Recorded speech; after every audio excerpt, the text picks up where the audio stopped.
एक बार, अब हमारे साथ तो दूसरी घटना, एक बार एक आदमी गया, उसने बड़ी तपस्या की, भगवान प्रसन्न हुए, किसी को भेज दिया, इसको वरदान दिया। एक देवता आया, मांगो वरदान, पर हम एक ही देंगे वरदान बस। उसने कहा कि हम तो खुद बड़े संतोषी हैं, एक से ज्यादा तो हमें चाहिए भी नहीं। अच्छा, देवता ने कहा बोलो क्या चाहते हो? बोले जब जिस समय जहां हम जिस पदार्थ की जितनी मात्रा में कामना करें वह हमें मिल जाए, बस एक वरदान चाहिए। और तो कितना संतोषी है। अच्छा, देवता भी कम चतुर नहीं होते। उन्होंने कहा कि दिया वरदान, पर एक शर्त है हमारी। क्या? बोले तुम जब जिस समय जहां जितनी मात्रा में जो पदार्थ चाहोगे मिल जाएगा, लेकिन तुम्हारे पड़ोसी को दुगना मिल जाएगा। उसे तब तो बात समझ में नहीं आई, लेकिन घर आया तो परेशान हो गया। हे भगवान, मेरा कच्चा झोपड़ा है, पक्का मकान बन जाए। बन गया, पड़ोसी के दो बन गए। अब वो अपने मकान की तरफ न देखे, उनकी तरफ देखे। किसने किया क्या है? तपस्या मैंने की, देवता हम पर प्रसन्न हुए, वरदान हमें मिला, तो हमारा एक है, इसके दो। अब वो जलने लगा, इतना रुपया मिल जाए, मिल गया, पड़ोसी को दुगने मिल गए।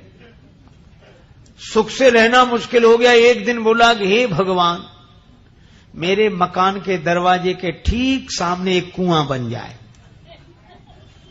बोले दरवाजे के सामने कुआं क्यों बना रहा है? बोले पड़ोसी के द्वारे के दो तो बनेंगे। और इतने पर भी उसकी ईर्ष्या शांत नहीं हुई। बोला भगवान, मेरी एक आंख फूट जाए।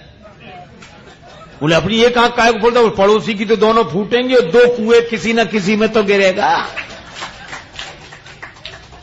यह हाल है। इसीलिए सज्जन कौन? जो दूसरे को खुश देखकर खुश हो, दूसरे को सुखी देखकर सुखी हो। ये संत का लक्षण है, भक्त का लक्षण है। पर दुख दुख, सुख सुख देखे पर। श्री राम वृंदावन में ही बड़ा भारी संत भंडारा का आयोजन।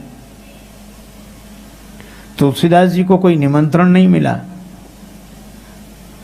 पर पैदल पैदल अयोध्या से चले, वृंदावन भंडारे में जाएंगे। सीताराम सीताराम करते हुए आए। वृंदावन में जब आए, श्री नाभादास जी के यहाँ भंडारा था। बड़ी संतों की पंक्ति यहां से वहां तक लग चुकी थी, कोई जगह ही नहीं बची थी।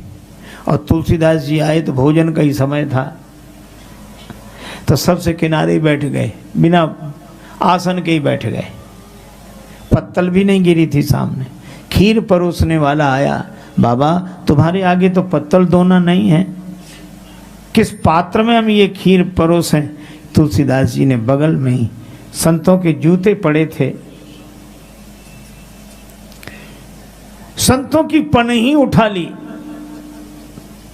और वो पनही सामने करके बोले इसमें परोस दो। खीर परोसने वाला कांप गया। संत की पनही में खीर परसवा कर खा लेना चाहते हैं। वो दौड़ा दौड़ा नाभादास जी के पास गया कि एक संत हैं, वो संत की जूती उठाकर कहते हैं इसमें खीर परोस दो। नाभादास जी ने जो वहीं से सुना तो उन्होंने वहीं से कहा कि यह तो जिसमें इतनी विनम्रता हो, यह तो हमारे संत श्री तुलसीदास जी ही होंगे। और आकर तुलसीदास जी को हृदय से लगा लिया और कहा कि बाबा आपका स्थान यह नहीं, आपके लिए जगह खाली है।